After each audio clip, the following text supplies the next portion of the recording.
All right. I think we're good now. Hopefully we're good. Are we good? What's happening, everybody? That was a botch. Hopefully you guys can hear me. Can you guys hear me now? Can I get a thumbs up in the chat? Can you guys drop a thumbs up emoji in the chat to let me know you can hear me? There we go. Man, that was crazy. So sorry about that. So sorry. Give me 1 second. Audio seems to be good on my end. It shows the audio signals are good. Hopefully everybody's having a good day. It is July 1st, 2023. Obviously, WWE Money in the Bank is live in just under an hour. So we're going to talk a little bit about Money in the Bank. We're going to drop some predictions. I appreciate everybody for coming in, tuning in live. I didn't promote this. I just kind of felt like going live, to be honest. I kind of felt like just doing something that's not really structured. I do have the alerts and stuff. So if you guys drop a super chat, those should pull up on the stream. I'll read all of the super chats. We'll talk a little bit about some surprises that could potentially happen for tonight's show. We're going to go through the whole card. And that should be it should be fun, honestly. If I'm going to be honest with you guys, I'm excited for Money in the Bank. I think more importantly right now, WWE being in the UK has been like a really good thing. We saw the crowd absolutely amazing on SmackDown. So obviously props to them for pulling that off. These international crowds are great. I think even Money in the Bank is going to be better. If anything, London has some competition because we saw how great Puerto Rico was. Puerto Rico was very, very, very good for Backlash. So obviously we're kind of hoping that the crowd is into it as well. 1, 2, 3, 4, 5, 6. We got 7 matches on the card. I think this is a very, very nice card. And really, this is WWE. This is WWE's goal, right? They want to have these more condensed cards, more quality. I think that's a really good thing that Triple H ended up changing as part of the WWE. So I'm excited about that. I want to see your guys' predictions as well when we talk about individual stories or individual matches, I should say. So obviously chime in. Let me know what you guys think. I'll be reading some of the best ones. Again, if you guys want to support the channel, the best way to do that, if you're not subscribed, you should be subscribed at this point. But if you're not subscribed, go ahead and click that subscribe button. And if you guys could do me a solid favor, just go ahead and drop a like on the stream.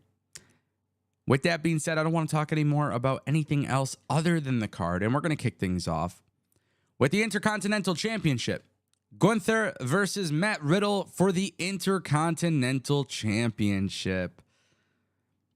And guys, this excites me. Gunther has been involved in very, very many Match of the Year potential nominations. If you've watched Gunther in the WWE, he is absolutely killing it this year. And I love the idea of Gunther versus Matt Riddle because Matt Riddle could go in the ring. I do believe he could go in the ring. I might not like his character.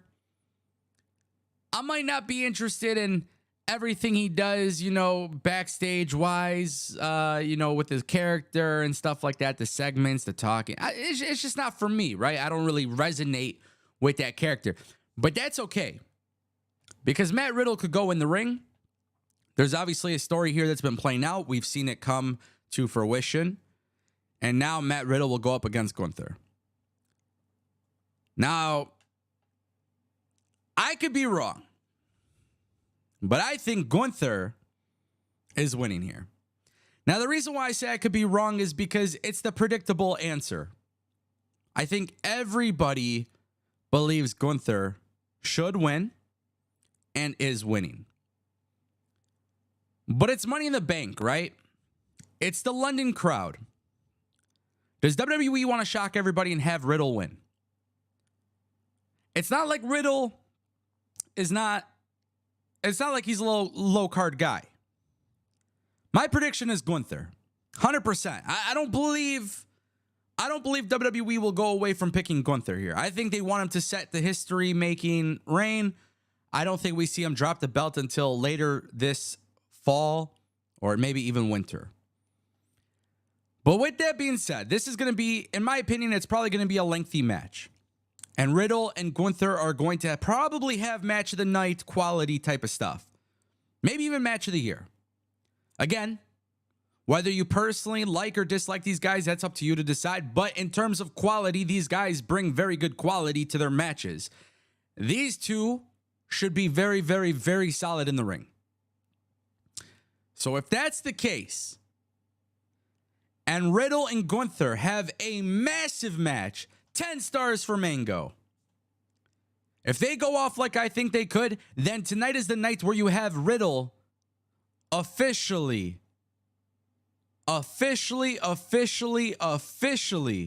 become a serious character. Now, there needs to be something there for it to make sense. In recent weeks, we have seen Riddle somewhat become a little bit more serious, especially when feuding with Imperium. So if I'm Riddle, what is it going to take for Riddle to finally snap out of this immaturity? And there's only one guy out there that exists. And I don't have sources on this. I'm not reporting something. I'm just literally telling you guys from a fan perspective. If he is healthy and he is cleared and he is ready to come back, there's been no reports on this. There's not some sort of like random anything, okay? But if I'm talking from a fantasy booking perspective, it is time for Randy Orton to come out. And this is the night to do it, because Gunther and Riddle having a very good match will keep the crowd on their feet.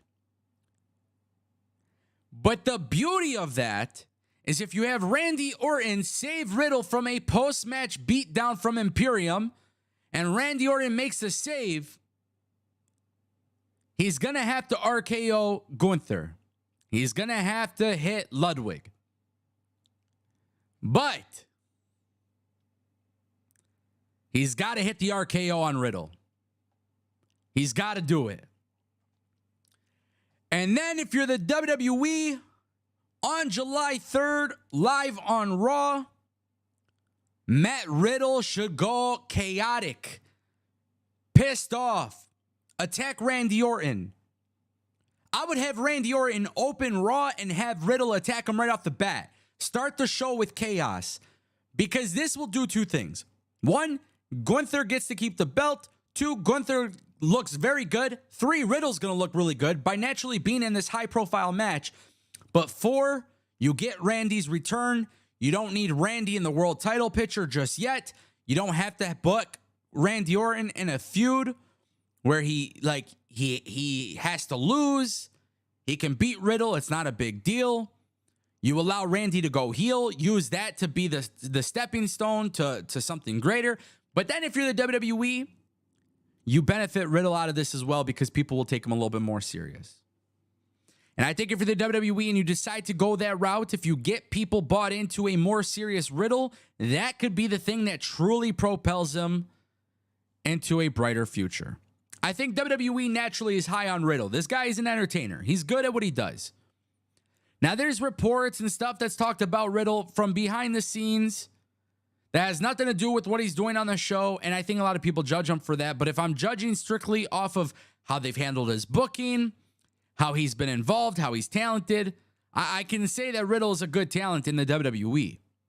But his gimmick doesn't work for me.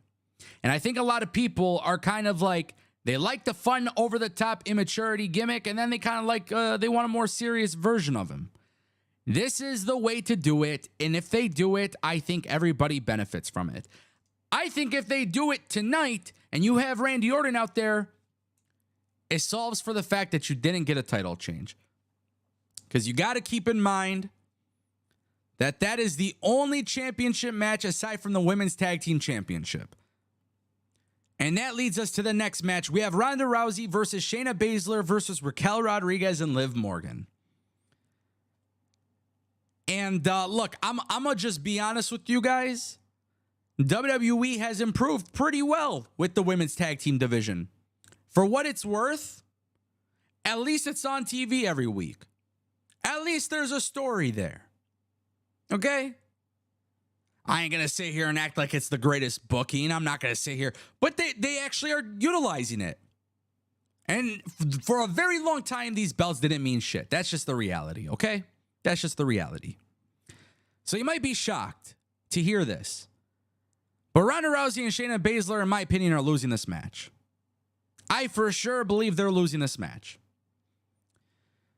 And there's only one reason why. There are some very strong rumors that Ronda Rousey could be getting back into the UFC. Now, I think if Ronda Rousey's holding the belt in the WWE and then goes to the UFC and wins the Bantamweight Championship or whatever title, I forget. I'm confused with the UFC weight classes, but I think it's the women's Bantamweight that's vacant. Whatever one that Amanda Nunes held.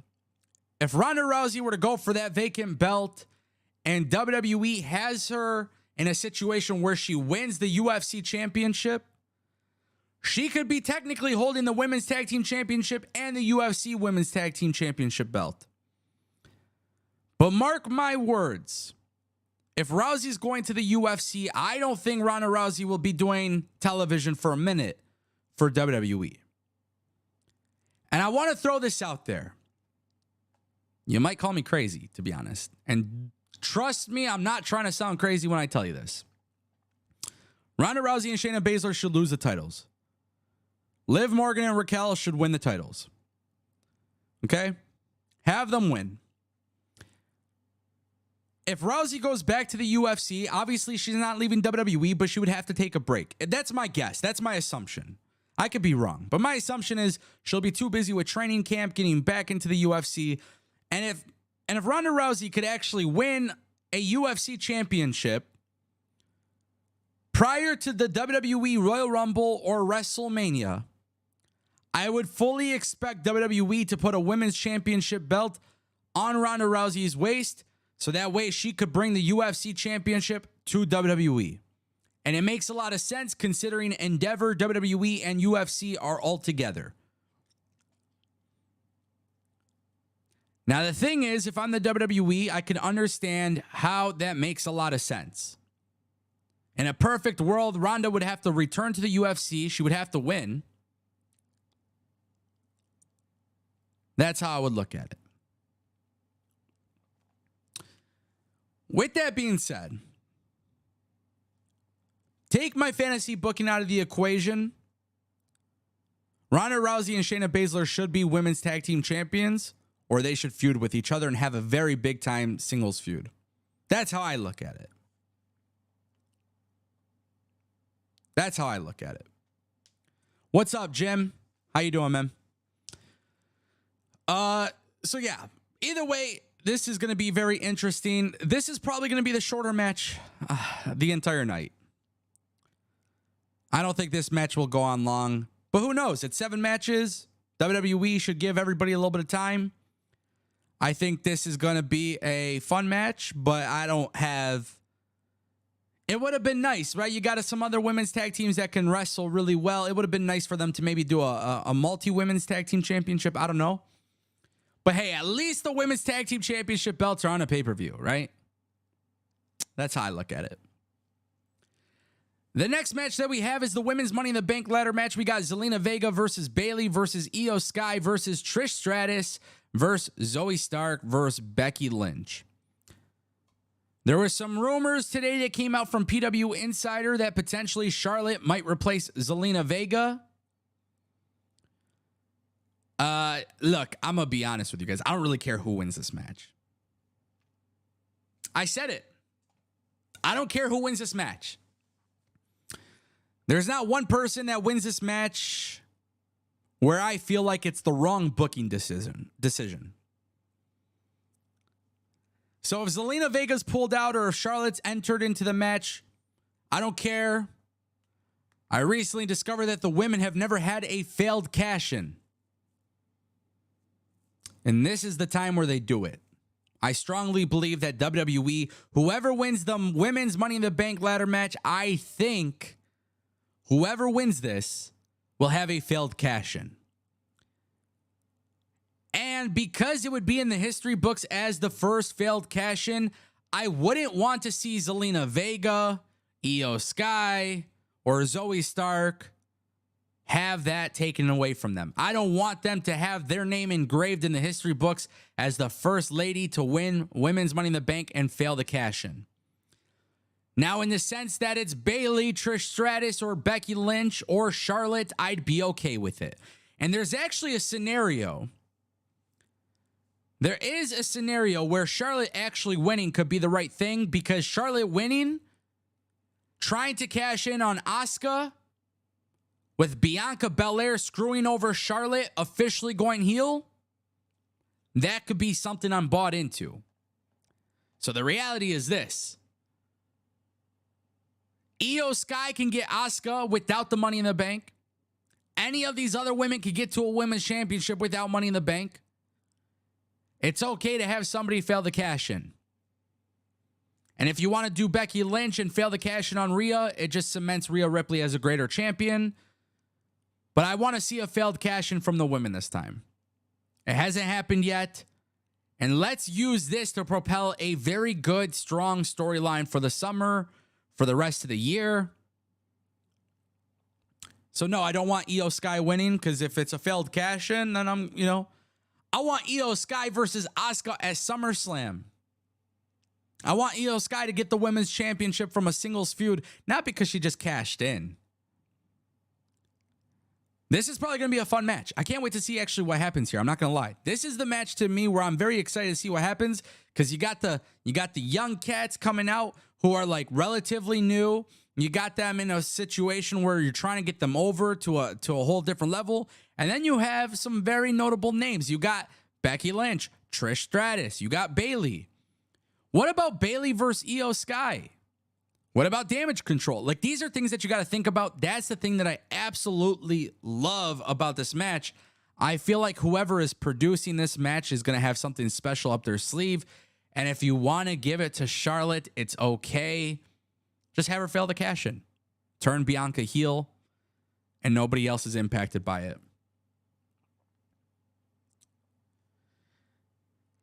So yeah. My pick doesn't matter. That's the only match I don't really have a prediction for. I don't think there's a wrong choice. Now, if it's a successful cash in, let me just make that clear. If it's a successful cash in, just give it to Io Sky. Give it to Zoe Stark. Give it to Zelina Vega. If it's a successful cash in for the women, give it to somebody who could actually benefit from it. Like, who would actually benefit. And that actually leads us to the men's Money in the Bank ladder match. LA Knight, Shinsuke Nakamura, Ricochet, Butch, Santos Escobar, Damian Priest, and Logan Paul. I am not going to sugarcoat this as a fan. I'm not talking to you guys from the perspective of business. Forget about business for a second, because I made a video about Logan Paul winning and why it would be good for business. Okay? I highlighted this for a minute. Shout out to Calvin, Asel, Rivers. Hopefully I pronounced that right. Thank you for becoming a member, level 1 member. Thank you, Calvin. If you have Discord, use !Discord in the chat. It's going to take you to the link. I'll get you in the VIP section for that. Guys, this is a match. No former world champions are in this match. I absolutely love it. I think this is fantastic for the WWE. But forget about business talk. I made the video. LA Knight versus Logan Paul could be a feud. I did this a month ago. Now you got everybody who were talking shit about me in the past. They're coming out and acting like it's like this revolutionary idea. Business-wise, Logan Paul is the best choice. Business-wise. Okay? In terms of like who can really help WWE's business here, it's Logan Paul. With that being said, there's no other choice other than LA Knight. I love Shinsuke. I love Ricochet. I love Butch. I love Santos. I love Damian Priest. I think all of these guys can get there without Money in the Bank. LA Knight needs Money in the Bank. The crowd loves LA Knight. They love him. And the thing is, whoever wins men's Money in the Bank is successfully cashing in on Seth Rollins. It's got to be LA Knight. Call me crazy, but I watched SmackDown last night, and that pop that he got was very reminiscent of like Stone Cold or The Rock. So yes, for me, there is no other choice. I predict LA Knight. I don't want it to be easy for LA Knight. I don't want LA Knight to do anything other than make it happen. Now, I love the idea. I see Adam's message in the chat. I love this idea with Damian Priest winning. I don't think you have to do that. I don't think you have to go that route. I like that idea, but I don't think you need Money in the Bank to make that happen. Now, one thing I do want to point out, because I think LA Knight is in a very prime position. Now this is becoming redundant because I've talked about this in the past. But I said in a previous video about a month ago, I said I would be okay with LA Knight losing Money in the Bank match to Logan Paul if it meant Logan Paul dropping the briefcase at SummerSlam to LA Knight. If Logan Paul were to win this match, that is the only thing I'd be okay with. Because I don't think it would be a bad idea for them to feud. I think they're entertaining. And I think Logan Paul possibly cashing in at random would be really fun. Imagine. Let's just try to... I just want people to imagine this idea because I think it's a very interesting thing. Obviously, I want LA Knight to win. I want LA Knight to be the world champion. But if you're the WWE, you could have Logan Paul win. And just imagine this for 1 second. Logan Paul shows up on Raw, and you think he's about to cash in on Seth Rollins. LA Knight stops that from happening. And next thing you know, they set that up for a match at SummerSlam. Logan Paul gets the hold of the briefcase for a month. You take advantage of that. He starts bringing it around with him on his podcast and media tours and all that stuff. SummerSlam, he puts the briefcase on the line against LA Knight in Detroit. LA Knight wins the briefcase. Same night, he cashes in on Seth Rollins.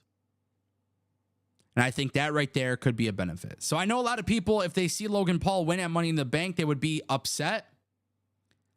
But ultimately, if it ends up in a situation where you could get the benefit of having Logan Paul hold Money in the Bank with still getting LA Knight to the World Championship as the final outcome, that is something I'm willing to be patient for. But it's important that we mention that because I feel like it's LA Knight needs to be a world champion at some point. It's undeniable how popular this guy is. This guy organically has gotten over. And I think once you're at that point where it's so organic, you don't want to miss that opportunity. If I had it my way, I give it to LA Knight today at Money in the Bank.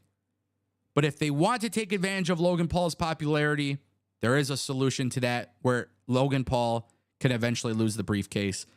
And that could be a really good thing. Plus, LA Knight being, involved with Logan Paul in a feud, it's just obviously it's a big win for LA Knight. And I've talked about this so many times, it kind of feels redundant, but that's why I'm okay with Logan Paul winning. But nonetheless, no matter what, my prediction, it's very simple. LA Knight should win. If not, hopefully they understand the end goal is to put the world title on LA Knight. Doing a feud with Logan Paul can get him there, and I think that'd be really cool. With that being said, we're going to turn our attention to Cody Rhodes versus Dominic Mysterio. Guys, I'm getting a feeling it's Brock Lesnar's time. I predicted this like a month ago or something, 2 months ago. I can't remember. Maybe it was at Backlash. I think Brock gets involved here. Dominic's going to win. Dominic's going to beat Cody Rhodes. I think it happens. And he's got to do it in a heelish way. You got to get the London crowd to go crazy with Dom. Dom is going to lose. Dom isn't going to lose. I'm sorry. Cody's going to lose. And it makes a lot of sense. Shout out to Chris Aldridge. Thank you for stopping by for the first time. Appreciate you. Guys, if you haven't hit that like button for me, can you please do so? Can you please drop a like for me? We got over 100-something people watching. Let's get to 100 likes. I'd greatly appreciate it. And if you're not subscribed, go ahead and do so. Yeah, look, this is a no-brainer. Cody should lose. Dominic should win. Cody should lose because of Brock Lesnar. Monday on Raw, it's obvious they should set it up. They should literally set up Cody versus Lesnar at WrestleMania. Give us the third trilogy. I mean, these are things that I've been talking about for months. If you follow my channel, follow my social media, follow me on Discord, I've already laid this out for months and months and months since WrestleMania. I mean, literally since WrestleMania, I've mapped out the future of this. So it's really, really important that people understand it's okay with Cody if he loses. It's just got to be logical. It's just got to be logical. That's all. That's all it really is. It's just got to be logical if he loses. It doesn't hurt his push. The IWC will try to tell you that it will. It won't. Again, Cody's road to the top. It's got to have bumps in the road. And you just gotta stay tuned. Dominic is doing a hell of a job in this role. WWE's doing a hell of a job with Dominic. I mean, you could do so much there. It's all right there. Cody should not win. I wouldn't be mad if Cody won, but I think you just got to have Dominic win. And Dominic should not be beating Cody clean. Cody should be beating his ass the entire time. Don't get it twisted. Dominic should not be winning because he's better than Cody. He should be winning because, logically speaking, he's the heel. You got to set up Brock and Cody for WrestleMania. Dominic is always hiding behind the help of someone else. That's how I look at it. With that being said, Dominic Mysterio is my pick. Guys, we have Seth Rollins versus Finn Balor. I'm not gonna lie. This is crazy to me. This is crazy to me. Oh shit, Calvin upgraded his membership? Thank you, Calvin. Calvin was a new member during today's stream. He went from level 1 to level 2. I appreciate that, Calvin. Thank you so much. Let me get you in that Discord if you're not in the Discord, all right? Seth Rollins versus Finn Balor, literally, like, one thing about this card is I really don't think there's a bad booking decision you can make. And that obviously is held to the same point here, right? Seth Rollins versus Finn Balor, I would never be upset if they gave it to Finn Balor, especially if Damian Priest won Money in the Bank, right? I would never be upset about that. I just think Seth Rollins is winning. I think Seth Rollins is winning. I would love to see JD McDonough here in some capacity. There's a lot of potential there, and I like that idea. Seth Rollins is an easy pick. I can see Damian Priest and Finn Balor having issues. I feel like WWE got a very good idea of what they're doing here. I feel like they have an idea. And I don't think they plan on changing the tune there. So my pick is Seth Rollins, but again, I would never be upset with Finn Balor. Guys, we have the Bloodline Civil War, Roman Reigns and Solo Sikoa versus the Usos. God, I feel like something crazy is going to happen this match. I feel like something crazy is going to happen here, but Roman Reigns and Solo Sikoa, I think, will defeat the Usos. I do. But there's a reason why.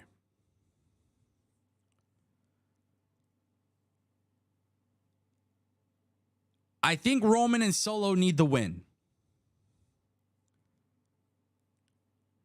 I think they need the win. It's going to be crazy to see how they go about this. But I think they need the win to the point where they keep beating the hell out of the Usos after the match. And that's when Drew McIntyre comes in. I think you got to have Drew return.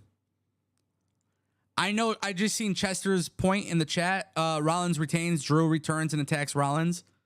I'd be okay with that. Now, keep in mind, Drew McIntyre was drafted to Raw. But I could see WWE doing a switcheroo. Armando Jones in the chat says Solo betrays Roman. It might be too soon for that. We're going to get something crazy in this match. We are going to get something crazy in this match. But I think Roman versus Drew is a big matchup. And like I said, I think they could do a switcheroo. Adam says, so you don't see Jay versus Roman at SummerSlam? I don't. Polka says Fatu shows up. Hey, I don't know. I heard something about him like no showing events. I don't know if there's any truth to that. I saw something on Twitter.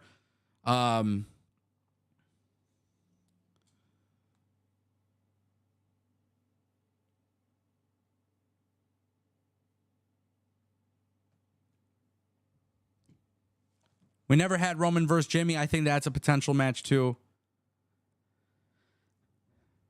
Look, there's a lot of options, okay? There's a lot of options. Lot of options. I absolutely love it. And yeah. 3 surprises. 3. Bray, Drew, Orton. Those are the 3 surprises I want tonight. Are we going to get them? I have no idea. I literally have no idea. But it would be nice. We're 15 minutes away from Money in the Bank. We're going to call it a day. I didn't want to stream too long. I don't want to take your guys' time. I know some of you guys are prepping food, drinks. You're having pay-per-view parties, things like that. So we're going to let you guys get some time to get on Peacock and watch the show. I don't want to interfere with that. I appreciate everybody for stopping by and showing love. Appreciate you all. And I'll see you guys later. Stay tuned. There's a lot of cool things happening right now in wrestling. So let's just enjoy the show. And yeah.